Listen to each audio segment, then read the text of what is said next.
And we are live. Hi, everybody. I'm Autumm Caines with Virtually Connecting, and I'm here with some folks who are at the ELI conference in San Antonio, Texas, and I'm going to let you guys introduce yourselves. Go ahead. Can you be seen, Joe, or are you hidden over there? I'm Joe Murphy from Kenyon College. Leaning in. Matt Crosslin from the Link Research Lab at University of Texas, Arlington. Michael Berman from Cal State University, Channel Islands, not on an island. Gardner Campbell from Virginia Commonwealth University.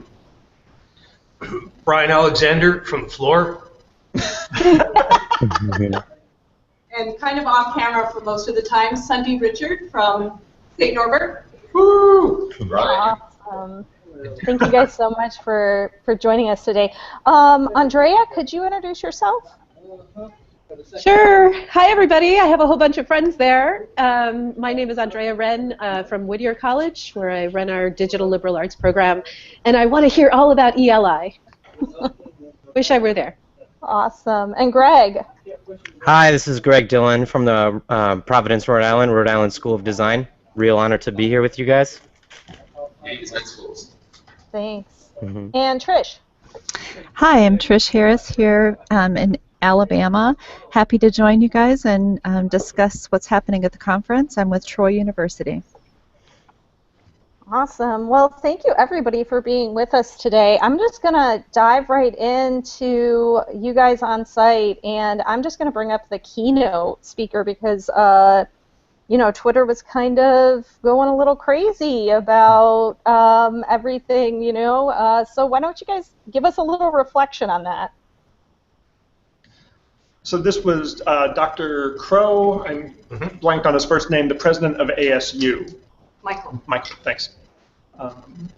Who, I guess I would say, presented a very strong vision around the mission of a public college as a cultural, democratic, and economic engine. Is that a one-sentence synopsis? Let's see. You're at a public university. I am, but I was not at the keynote. Okay. Well, so I think speaking as somebody who's at a public university, it was quite an interesting talk. And of course, I was sitting with people from private schools. Well, but we're important too. You know, we have a public mission too, which of course they do. But I was struck first of all by what a persuasive speaker he is, and I can see why he has developed the influence he has, and been able to, despite the fact that they've cut a lot of money from the system in Arizona, that he's been able to have kind of an outsized influence and a public, really national presence. So from that sense, was very impressed by him, by his ability to make the arguments that he made. And I was also struck that the persuasiveness of a lot of what he was saying was doing an excellent job of encapsulating what a lot of the failures of public universities have been in America in the last 30 years. And you know, we can have long debates about why or what the answers are, but he does about as good a job as anyone I've heard of really outlining what the weaknesses are. I think that when he gets to what his solutions are, there's probably a lot more room for debate, and frankly, he doesn't. Those were presented in a very. While the rest, we said he was going to be at 10,000 feet, I think a lot of that was probably more 30,000 feet. Because we're going to make everyone a designer, but what does that really mean in practice on a campus, especially on a public university campus? So perhaps the devil's in the details. I also think if one were to make a critique of his approach overall, and I think it's one that he probably would have trouble disagreeing with. He's always said, judge me on the data, we're collecting data, and here's the outcomes we want, and they haven't really accomplished that much in terms of the overall outcomes at ASU. I mean, they have more students, they're more diverse, that's great, but they're not more successful, and they're not more successful than universities in other parts of the country. Successful in terms of graduation? In terms of numerical kind of data that he says he lives and dies by, right? I mean, he's been quoted and said it's all data, we're going to look at the data, we're going to look at how the students do. And they have specific data points where they can say, well, in this engineering program we're retaining more students and so forth. But in terms of 4- and 6-year graduation rates, in terms of graduation rates of Pell students, in terms of achievement gaps between different groups and their success rates, I don't think ASU has a great story to tell. So Did that come up in the Q&A afterwards? No, it did not. I think He's a very friendly. you'd have to have a lot of guts to challenge that guy, I'll tell you. Yeah. I wish I had time. Yeah. As I was leaving, there was a I question about had tenure. the stats in front of me, Yeah. and the numbers to actually ask him and be able to say that. That's my impression. If anyone knows better, I'd be interested in it. So, because I think his solutions have been disruptive. They've been controversial. He's ruffled a lot of feathers. And the question is, and he argues very compellingly that it's for a really important mission. This is public education. We've got this to serve our communities. And it's not about the faculty. It's not about entrenched interests. We have to do anything we can to achieve this mission, which I think, I don't know about anything, but I think all of us agree we do an awful lot to achieve the mission. It's a really important mission. But then, what does it really accomplish? I think that's the real question. So he said, we're going to throw it all in the air. We're going to question every assumption. We're going to make everyone a designer. We're going to try lots of initiatives. So what's the outcome been? It's not clear that it's been better than more incremental evolutionary approaches that other systems have taken. But very interesting, very intriguing. I definitely want to go read his book now. So I guess he did a good job selling his book too. So That's really what it was about, right? who else was there? The two things that stuck out the most to me is he just kept saying, we've got to innovate some more. And I was just like, you know what, my title is Learning Innovation Coordinator, dude, you're just like way worshiping innovation more than you should. I mean, it's good to innovate, but at some point, you don't always have to innovate every single little detail of every single little thing, right? And, there are good ideas out there that we can use that already exist. And I thought it was interesting when someone asked him about how do you include the student's voice. And he said, well, we had these 5 elected students. And For 90,000 out of 90,000. Yeah. And then they told these people. Yeah. I was like, really? I was like, no, how do you include the student voice in each class? How do you get the student voice and include it in design? How do you really include student voice? They're all empowered to be designers. Yeah, exactly. Any one of those 90,000 students can go in tomorrow and change ASU. Well, I like how he said that empowering one to be a designer, and then later on he's like, well, I was just a designer. I was like, oh, really? Okay. But that was my 2 takeaways from it. Where did the tenure discussion go? Oh, where did that go? That was interesting. I think what It was an interesting response, actually. what I recall is that he spoke to the importance of the faculty members'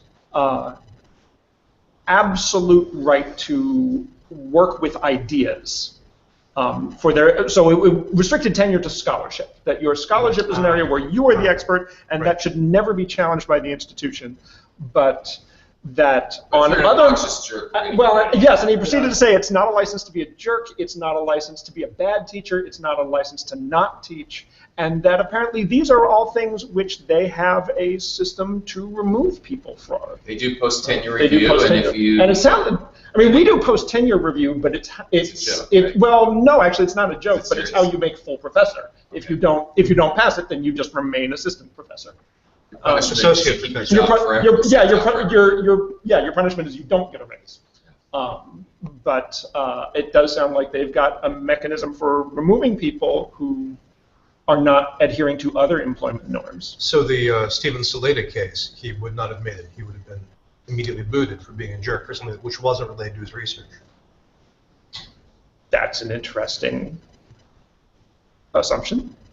Yeah, he didn't say anything about immediately booting. He said they have a process of tenure review, and if you are found to be wanting, they give you suggestions or requirements for improvement. You need to do these things, and if you don't do them, then they will terminate your tenure and let you go. Did he have anything at all to say about liberal learning, general education? I dimly remember it was ASU that had planned to do 5 English composition classes with 35 students per class. I was deeply distressed by his statement that they were getting ready to do all GEC in online courses. And I mean, what worries me about that is similar to what worries me about AP credit and AB credit and everything else that moves general ed out of the collegiate experience, is that what does that say to students about why you're coming to college? And after talking a really good game about developing a democratic populace, which is something I found myself very much in agreement with him. Then he, what I did not hear was, well, then how does the student become a poli-sci major or an English major or a studio art major after they've had the intro courses, not in what they call the full immersion on-campus experience? Right. And the cynic in me says, well, they probably wouldn't major in those things. They would find translation, research-ready design opportunities for workforce preparation. Because, hey, ideas sell. You just have to find the right ideas. Walk this way. Yeah, I have to say that I've been kind of running for cover at AAC and U meetings lately, where they had an ASU person present, and immediately it was the Starbucks commercial for all the wonderfulness of what they're doing for the baristas. Not saying it's not a good program in its outlines, but immediately the faculty members started trying to apologize for what was obviously a fair amount of glitz associated with these constant innovations. Everything, we're going to reinvent everything. And, I get really worried when we start to reinvent the idea that full-on civic engagement and the kind of thriving that liberal learning should empower its students. Oh, we'll just reinvent that too. Suddenly it's like innovation's all the way down. There's no foundation. It really, really worries me. So I want to jump in a second and maybe get some reflection from some virtual folks that I know Andrea is going to have to bow out here in a second, and her and Trish have been going back and forth in the chat with some thoughts. So maybe we could start with Andrea. Maybe you could give some thoughts, a little bit of feedback here. Oh, thanks, Autumn. I do have to apologize because I'm going to have to jump out very quickly, but I'm fascinated to hear your conversation about the keynote, and I was just going to ask, I'll follow the Twitter record, but what did you feel like this did as a keynote for ELI specifically? What did it set as the tone of the conference, and maybe was there something that was missing from what he talked about or that you're seeing addressed in other sessions that you really want to bring to the fore that's important that's happening at ELI this year? I think that's a good question. What do you guys think on site? There's almost a point-counterpoint built in with Randy Bass coming up later, who also had a prominent voice at AAC and U, and is all about rebundling education. In particular, I don't know if you call it collegiate, but the idea is to have the co-curricular and the curricular become more tightly entwined and more symbiotic, so that we don't just give up the idea that there's something transformative that can happen with this kind of intentional notion of learning community, whether that's online or whether it's face-to-face. What I would really have liked would have been to have a really well-informed and sharp person interview him rather than have him speak. And I think it would have been, somebody who could really ask him some pointed questions. And I'm sure he would have done very well. Like I said, he's heard all the criticisms. But I think one of our peers were to, I don't know, Phil Hill could have done it, or somebody kind of a journalist who was prepared and had read the book and notated it, and then when he started making these general statements, could have pinned him down and said, what is really the impact of this? What does it mean? What does it mean for a faculty member to be a designer? How does that change what a faculty member does? What if a faculty member chooses not to be a designer? Do you get rid of them? Is there a place on your campus for faculty members who aren't designers but do fantastic other types of things with students? I would have paid to have Audrey Waters interview him. Yeah, that would have been I would have loved to see that.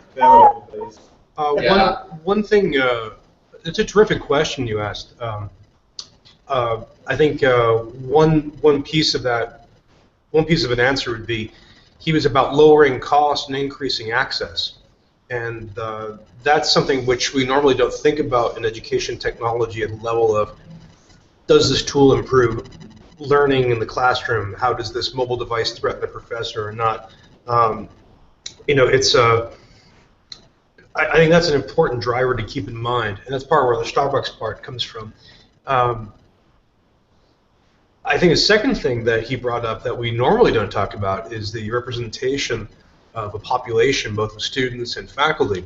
So he pointed out that, I think you guys can catch me on this, it was any public university that doesn't demographically reflect its population is failing. Yep. And that's, so you think about, say, the proportion of the racial breakdown of any campus faculty, or you think about the socioeconomic breakdown of students, and he was really keen on that. He said it's not just about ethnicity, it's about economics and class as well. So I think those are important things to come in there. I rarely see that kind of discussion happening in EDUCAUSE ELI. Well, unless I bring it up, actually, but I think that's important. What was missing, he slammed bureaucracy a lot. And that's kind of hard to do wrong. I mean, it's like, I'm against crime. Oh, all right, cool. I'm in favor of innovation and design. Yeah. And so a question would be, at a group like ELI, would be to ask, all right, so how do you implement this stuff? How do you not just say bureaucrats are evil, but how do you implement design? If we have someone who is hired to be your chief of innovation, how do you get them to do this in a way that doesn't end up running into the FERPA plot or into being obstacles, into being blocked by a state government in the case of a public or a trustee board by a private? So that would be something I wish had been unfolded or unpacked better. It's interesting is that at UT Arlington, where I work, we are a very diverse campus. We're kind of one of those. We're not as rare as people say we are in higher education, but we still kind of get labeled as rare school that's as diverse as their population that are around it. And we still have a lot of problems. A lot of the same problems exist. People always like to act like, well, if we just diversify our campus, then everything's going to solve itself, and we're going to have this wonderful learning environment. But the truth of the matter is that... Do people say that out loud? Yeah, well, sometimes we're in front of conferences and stuff like that, keynotes, but that's kind of like that's almost apocalyptic thinking. Yeah. We'll do these things, then we'll be in Jerusalem. I mean, that's. But that's the kind of especially when working at UTA, people come to us like, well, how did you do this? How did you get your education so wonderful? And we're like, well, we still have a lot of problems. Still have a lot of the same problems that are happening out there. I mean, it's it doesn't solve any problems just to get there, but it's good to get there, but still, you still run into a lot of the same problems, and so. We're not necessarily fulfilling our mission any better than schools that are all white, or whatever. It's the success too, right? It's not just access; it's access to success. And it's the thing in history. You said in history of Pell Grants that there's never have 50% of Pell Grant recipients actually had a degree. So that's pretty damning, right? I mean, that's a real problem. That's where he's really strong. I think that's what gives voice to his arguments. I forget if it was Gardner, it was you, or if it was Malcolm who tweeted, what happens if we have people who learn but don't get a degree? Right. I would gladly have tweeted that, but I don't think it was. So I think the reality of the social class reality is it's the people who get Pell Grants who most need it. Right. Yeah. Right. Okay. I mean, my son, if he doesn't get a degree, will do fine. Well, there's this thing economists call the sheepskin effect. I mean, if you go to college for 5 years, and you take wonderful classes and get A's, but you don't get the diploma, you have zero benefit when you go to a job. Right. Which is a terrible thing to think about. I mean, that means that our real benefit is that little accreditation bit. It's not actually the learning. But it's also going to disproportionately affect those who don't have the social connections. Exactly. Well, this is one of the things that Crow mentioned that I rarely hear said, and I think was good, was he drew attention to income inequality. That's right. Yep. Which, is worsening. In fact, there was somebody from an elite liberal arts college in the Twitter stream who said, well, this session is not for me. They used the hashtag, not for me. And I'm trying to think wow. It's actually polite. And said, well, kind of it is for you, unless you're really honest and saying you train the 1%. And if you do that, good. It's good to know, so that when the revolution, Thank you, Rusty. This comes back to he was bad for the revolution, but this comes back to the question of affordability and tuition, which again is something that we need to talk about. I have more success talking with presidents and provosts about open education resources than I do with faculty and with IT people. Because these open education resources can save money. The president's got it, okay. Faculty are like, well, yeah, but they might be lower quality. That free bag of gold, it might not be good. Or you might remember the survey I did with a bunch of liberal arts colleges who said, we don't think that matters for our students. Right. Okay. Or we talk to people in instructional technology, this may or may not be an issue. We may be more likely to say, does it have well-formed XML? But this class issue is big, and it's going to be big. So I'm glad that Crow said that. I'm talking about college students who live below the poverty line is a really good way to say, actually, no, your $100 textbook matters. Absolutely. It absolutely does matter. And maybe you are at a liberal arts or an elite institution where it matters to one of your 20 kids. Well, guess what? It matters. That still matters, absolutely. It should matter, but if you're an institution that's based on exclusion rather than inclusion, then that doesn't matter. Yeah. Yeah, I think his thing about... I mean, ethically and morally. There's no moral justification for us building public institutions that try to copy what small private institutions do. It makes a lot of sense, and I've seen that in states where campuses will play the prestige game, try to beat the prestige public institution. I mean, I can name some of my peers in the Cal State who have built a national reputation by being very selective. Wow. So the system as a whole provides tremendous access, but there are pockets of exclusivity within that. But that's not the way that the system is supposed to work. It's supposed to be the top tier is the UCs that could be exclusive. But Cal State's... Well, we have one Cal State, Cal Poly San Luis Obispo that's as selective as a mid-tier UC. Yeah. So, no, it's just there. I mean, that's... Yeah. But it's a wonderful place, and they do great things. But it's also their demographics do not mirror the demographics. So are their faculty email also packet sniffed? And do their faculty also not know about this? I certainly hope so. Okay. I'm going to break in here for a second and just kind of turn it over to the virtual folks here. Trish, did you have something that you wanted to add? I do. I love what you guys have been discussing, and it's everything we're talking about is the slate of failures, which also we think if they locked us in a room and made us solve all the problems, right?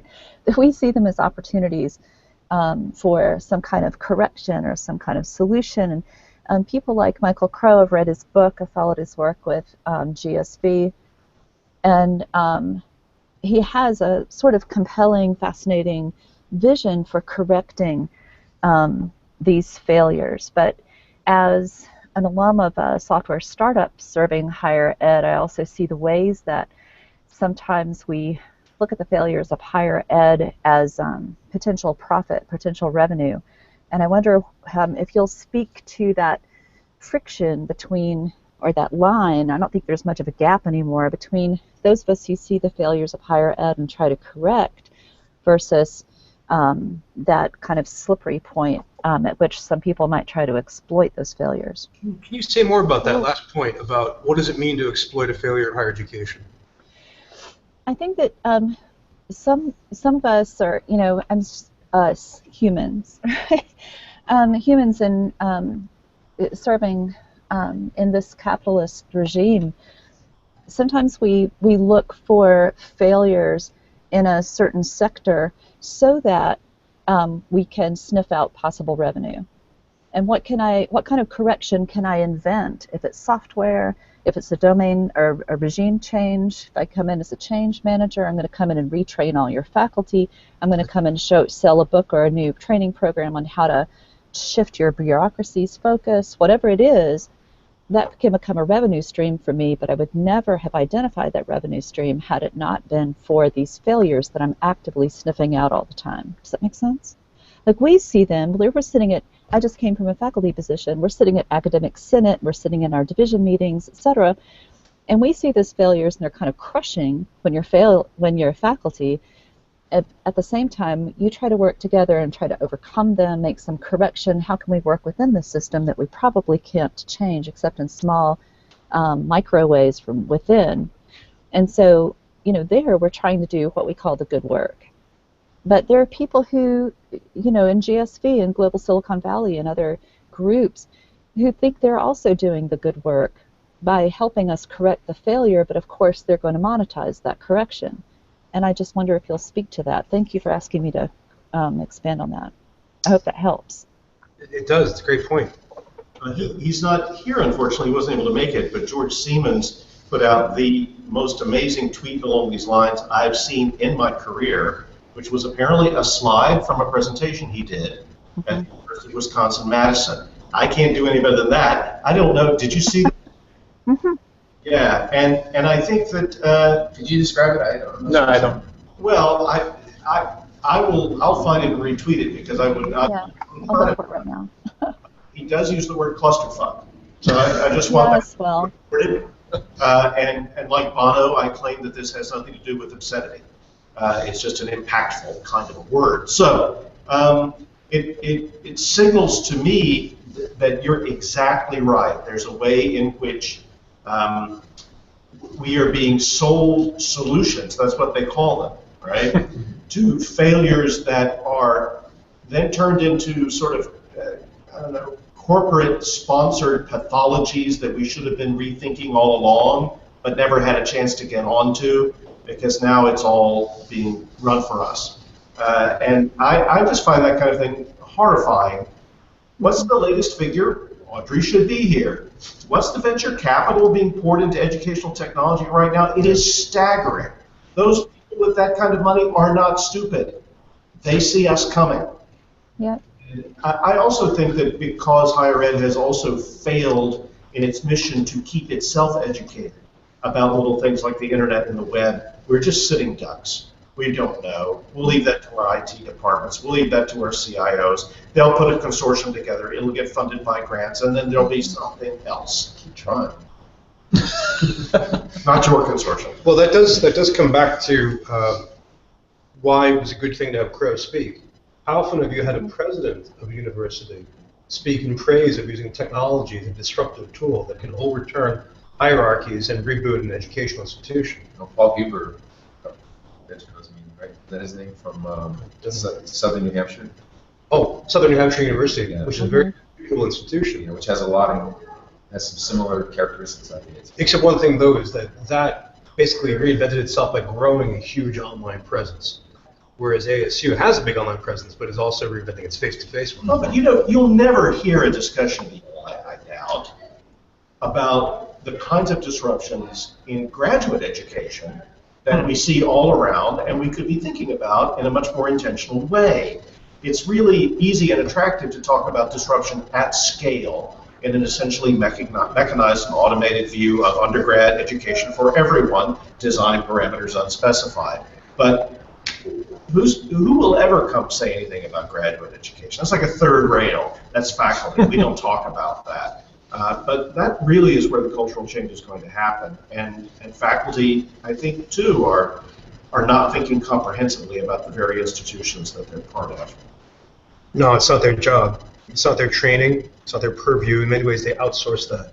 You know, Coas's theory of the firm is that we buy into a large institution like a firm or a campus in order to outsource that ability. So you don't have to negotiate with students like Bruno used to have to. You have negotiators on campus, the registrar, and so on. No, I'm nodding here at what Gardner is saying, but I think in some ways he's too optimistic. I would look at the for-profits. I don't know if you're thinking about them with this question, but if you read literature of the for-profits up until last year, all their arguments was we are serving the people who weren't normally served. And it was true. The majority of them were first-time college students. Mm-hmm. Well, so here's the thing to watch for. As the for-profits crash and burn, I mean, this week, DeVry has been gone after by 2 federal agencies. Yeah. What's going to happen to those students? And we know since 2012, the total number of students enrolled in American higher education has decreased steadily. Mm-hmm. Well, are we going to see that decrease continue? Or are we going to see Kenyon go after these students? Are we going to see ASU go after these students? That, for me, would be the real test. Because it might be that... well, ASU definitely is going after these students. I mean, they're sort of competing in California. Competing in California with, not just with Cal State, but with Phoenix and with the for-profits.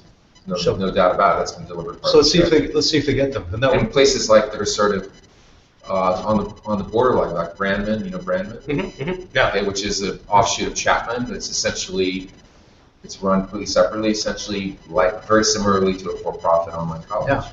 Well, let's see. I mean, then that would be, if this happens, if they grab those students who are failed by for-profits, then that would be a case of what you're talking about. Mm-hmm. That would be a case of the non-profit higher education stepping into a market failure of the for-profits. And how does that work into what he was saying about the Arizona student? He said that the way he explains it, and get me if I'm wrong on this, they are there, they're trying to support and give money to students from Arizona. Yes. And so everyone else is actually bringing in money to the school. So what does that mean for those two different types of students in that model? I think that could speak to that. I don't know. Well, I guess it means that California student taking online ESU presumably is going to cover their full cost, although any of us have been on the campus know that exactly how you account for costs is usually more of a political process than an accounting process. Well, it's a lot like healthcare prices. Right. You know, how much is this MRI going to cost me? Well, it depends. Do you have a Pell Grant? I mean, it's a how much can you pay? Yeah. How much can you pay? Which clinic did you go to? Which clinic and which insurance and what day of the week is it? And you know, I mean, it's variable pricing, non-transparent. Well, it's a particularly interesting thing, I think, about that that argument that because the public universities in America are state-funded, their job is to serve the state and not the nation. And that's just an intriguing implication, which he is enacting when, as Sundi points out, when he goes and talks to the legislature. I think it came up in the Q&A that he's only, when he talks to the legislature, he only talks about Arizona students. And yeah, if you're outside the state, you're the cash crop. How you're in Wisconsin, right? Yep. How the University of Wisconsin State Universities will want to get students from the rest of the country because they pay more, right? So I mean, it's interesting because California and Iowa actually had pushback from their legislatures who said, "Stop doing this so much. We're here to serve, California or Wisconsin." Well, part of it is the way that accounting works. So traditionally, and all my colleagues have rested on this for so many years, and now Jerry Brown, to his credit as a taxpayer, but to my chagrin as an employee, has changed the way capital funding is done. So they would go out and get big bonds, and they would build universities, okay? And that was sort of off the books, right? That never showed up as the cost of educating a student, right? Because they would go get a $100 million grant, they'd build a building here, and then $100 to get a $2 billion bond, they'd build all these buildings.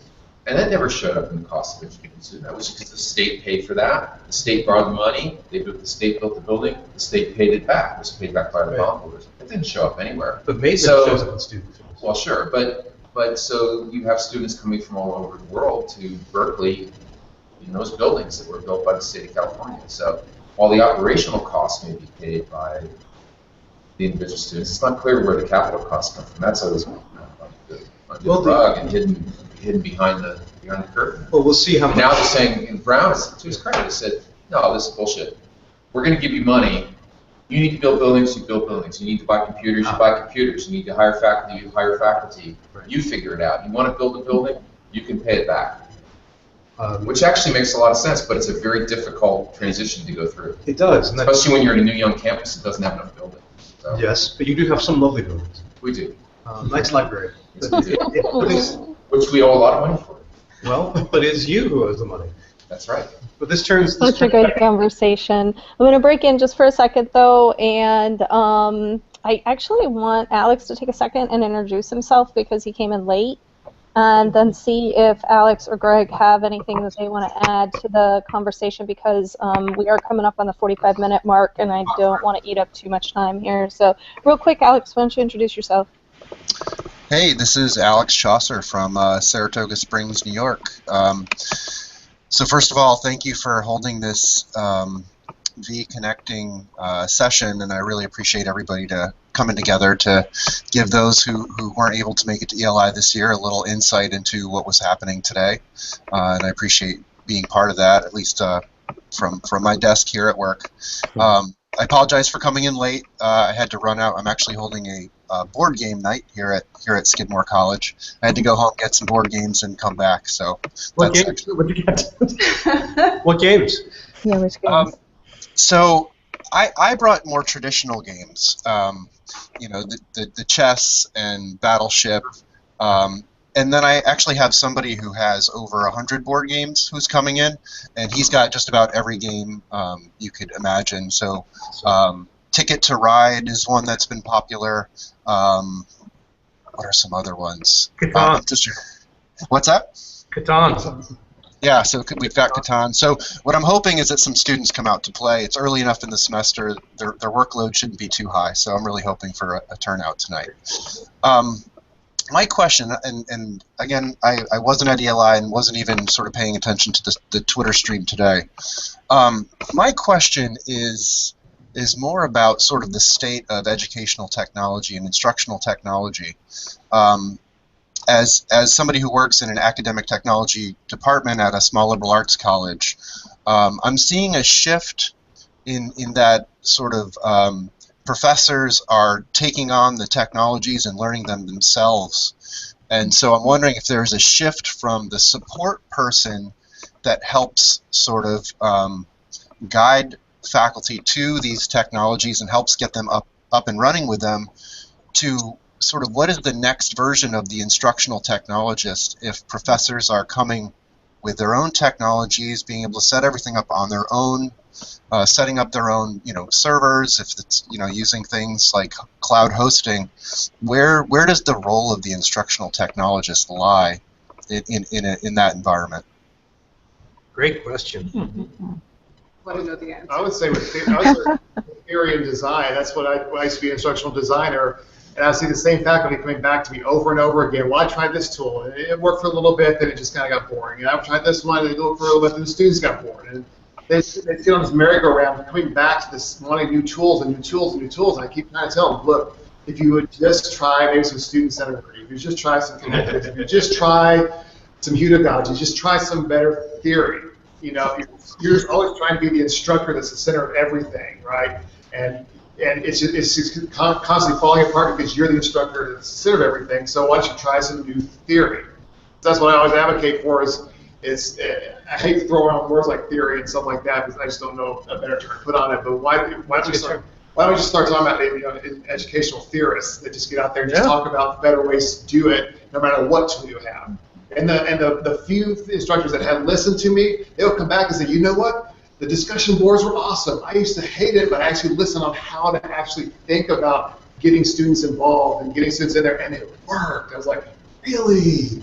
Awesome, So as I just say, that in my opinion and very few people listen to me, but I would say we need to transition from technologists to theorists. I could not agree more, and we've moved away from talking about instructional designers to talk about learning experience designers, web experience designers, to try to get faculty to think about the fact they're creating an experience, or they are creating an environment in which experiences can flourish, and not simply think about, gee, what we have are a set of prescriptions we can write for various symptoms of learning deficiencies. Take two, and call me.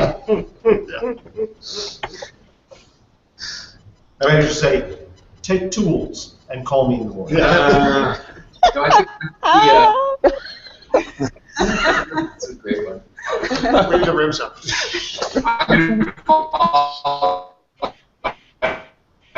Anyway, I think those of us in ed tech as a group of proposing educational technology as a solution. And I think it's overall been, in many ways, been a dismal failure. And Yeah. but out of failure comes opportunity, doesn't it? Well, that's what she says. Yeah. I For think somebody else. that's right. You're depressing.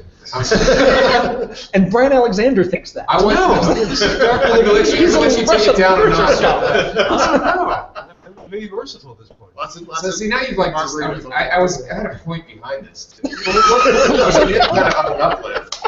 Nowhere to go but up. Nowhere to go but up. Well, what happens if the whole field has been a strategic mistake? If a generation of human effort, intellectual power has been wasted, now what? It's created an opportunity for a great We can rebuild. launching point. We're going to go somewhere really Renaissance. We can rebuild him.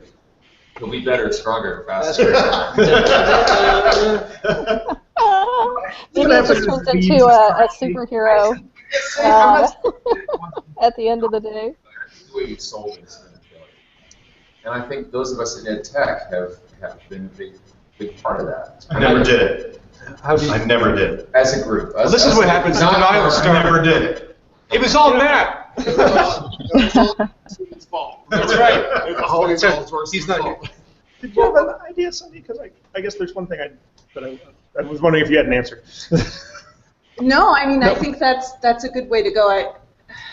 I like the theorist idea a lot because I think the conversation comes back to how learning happens. And being at this conference for me has been interesting because it's the most tech-focused conference that I've been to, and I usually go to,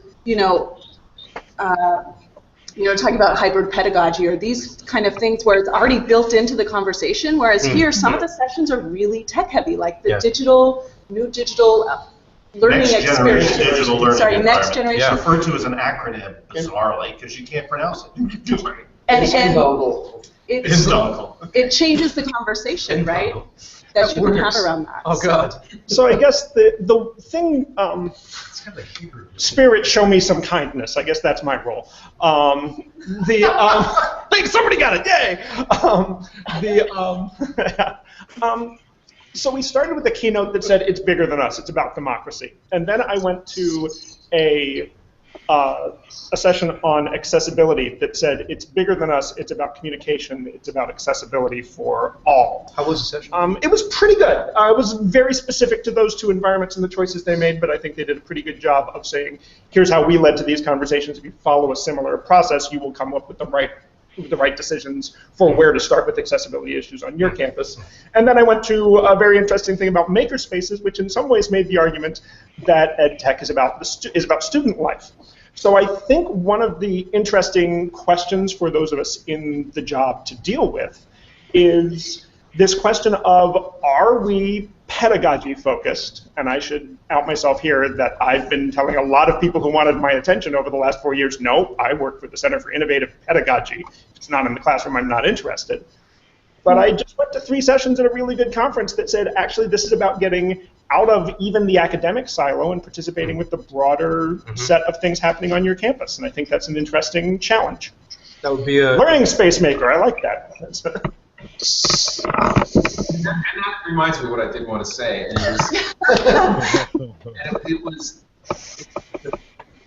it's the idea that the technology can exist separate from the teacher, from the student, from the process. That we've maybe intentionally, unintentionally sold to a lot of people. And I like the term you used, which you heard of someone else. We don't do sort of drive-by, drop-off instructional design. Drop off your problem in the morning, come pick up a solution in the afternoon. And the reason that doesn't work, there's a lot of reasons why it doesn't work. One of the reasons it doesn't work presumes that it can happen without any participation from the faculty member. That you can sort of give this to them, and they can take it away like you've given them a new suit of clothes, and they'll just wear it to class, and all of a sudden the class will be different or something like that. No, it doesn't work that way. There's a fundamental process. It's about a process that the teacher has to go through to be an experienced designer, to change the process that the student goes through. Because just as you can't give learning to the teacher, the teacher can't give learning to the student. You have to create an environment in which the student can go through a process and be changed by that process. It's not different on the other end.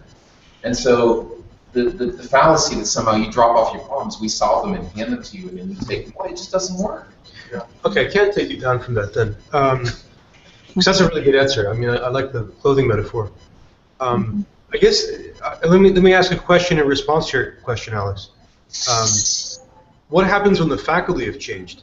I mean, a lot of academic computing educational technology is based on the idea of faculty members, of instructional technologists working with a faculty member year after year, who's trying something out, new tools perhaps, or they're learning how to teach in different ways. But when that's a small proportion of faculty, and a shrinking proportion of faculty, the typical faculty member in the U.S. is a part-time person who you may or may not see ever again. So if that's the case, should educational technology not focus on those people, but focus on the smaller proportion, again, the smaller, the older, the aging, dwindling population, or should we focus on the larger one of adjuncts? And if you become an adjunct-focused instructional technologist, how does your job change? You then have to teach more cloud-based solutions because it's crazy for a faculty member who's teaching at 5 different campuses in one semester to learn a Blackboard login here, an Angel login here, and so on. Do you maybe separate out from an institution and become an individual entrepreneur? It's a failure, right? Make yourself available, say, in Texas, where I will help serve any number of faculty members who are adjuncts who can come to me, and I'll help them learn a better tool and a better theory of thinking about it. Yeah, can you guys hear me? Yep. Okay. I apologize. My game night starts in about 4 minutes, so I'm going to have to step off soon. But Brian, to address that, you know, I don't have a good picture of what the adjunct population is currently doing, but I would almost guess that the adjuncts in having to be applying to different types of jobs, potentially at different types of colleges, I would guess they may be a little bit younger and potentially even more more focused and maybe more embracing of different types of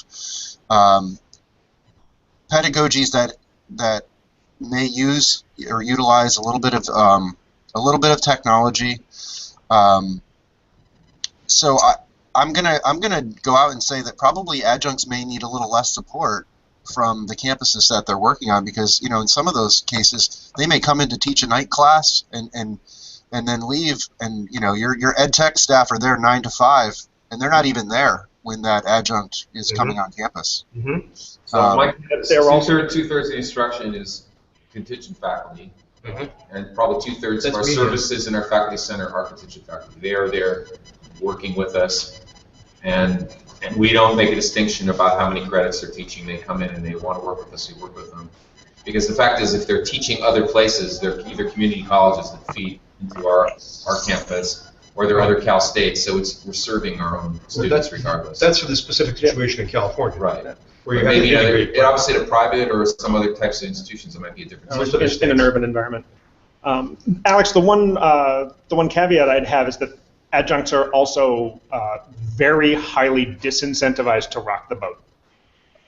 And introducing tech tools that students have trouble with, or refusing to use the thing that the department chair suggested you use, has a potential cost. Sorry to jump out of this conversation, but I got to run. Thank you again, everybody, and I'll be following along on Twitter tomorrow. Yeah. Thanks, Alex. Yeah, Alex, thanks for coming. Yeah, I think it's a great question about the adjuncts. I see a huge difference between, the adjuncts that maybe even work at, 3 or 4 different institutions that come through. They seem to know, they have such a wider breadth of ideas. Sundi, are you trying to get my attention? Yeah, just the reception's closing, and it seems like some of these people have to meet other people, and those kinds of things. I don't want to stop the conversation, but I do want to let you go if you need to go. So right. Time to wrap up. Well, I think maybe we will continue conversation just a little bit amongst ourselves here, but thank you guys so much who were on site for taking a little bit of time. Connecting. Thank you. Lovely to meet you. Thank you. It's worth losing sleep over. Thanks, you guys. And we can still keep on going a little bit here. Nice, go for it. People do. Trish and Greg.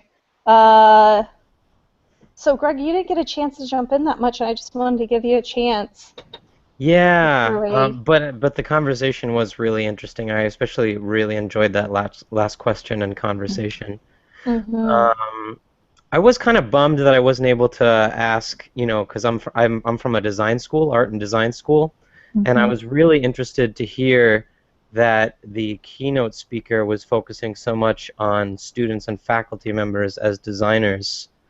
RISD were one of the the institutions that are most about putting art back into STEM, like STEM to STEAM, and the fact that this speaker was so enthusiastic about making design a part of learning and teaching in every aspect, in every field, that was really interesting to me, and I would have loved to hear a little bit more about that part of the keynote. Yeah, the thing that worried me about that, though, is that I didn't feel like they, and I got this off of the Twitter stream, and I also got this off of that conversation, and tell me, Trish, if you think that you felt this way too, is that he didn't do a very good job of kind of defining what he meant by design. Mm. Right? And I've been thinking about this a lot lately because on one hand, I feel like design can kind of put us in a box, and can be so structured and so regimented that it can almost take some of the art and some of the creativity out of it. But there's another approach to design which is much more open. And so I was thinking about this the other day, and I was talking about it with a friend, and I said it's kind of like the difference between Jackson Pollock and paint by number. Right? Like, you could technically call both of them art, right? But it's a completely different approach to art. Well, and I read his book, Designing the New American University, and so if I can clarify some of that, just I don't know what he said today because I was in Alabama, hello, but not at not in Rhode Island where you are being very happy with art and design, and not at the conference, obviously, but when he's talking about bringing faculty and students into design at every stage of the process, it really does relate to the last question that we had as a larger group, because he's talking about involving students in the design of the courses. Oh, wow. Involving faculty in the design of the courses. So that he's thinking more in a competency-based education approach in which you have a set of objectives and outcomes for the course, but it's not really ultimately in the deep vision, right? It's not really a course that's tied to a certain duration anymore. It's a course that's tied to a set of skills. And the faculty can design whatever experiences are necessary to help a certain set of students acquire these skills at their own pace to get through whenever it is that they get through. And students are sort of co-designers of those learning experiences. And that's the kind of design he's talking about. And there is a beauty in that, but it's not necessarily art beauty. Does that make sense? And it's not an aesthetic thing necessarily. It's again, I think it's tied to the CBE model is a kind of cool way of thinking about teaching and learning, and it's something that we've kind of all aspired to for a while, but when we try to fit it into the higher ed box that we're currently inhabiting, it kind of explodes everything. But yeah, when he's talking about co-designers or design at every stage of the process, that's something that he's talking about. Some of it is how do we give students agency so that they can co-design their own learning experiences, which is kind of a cool thing.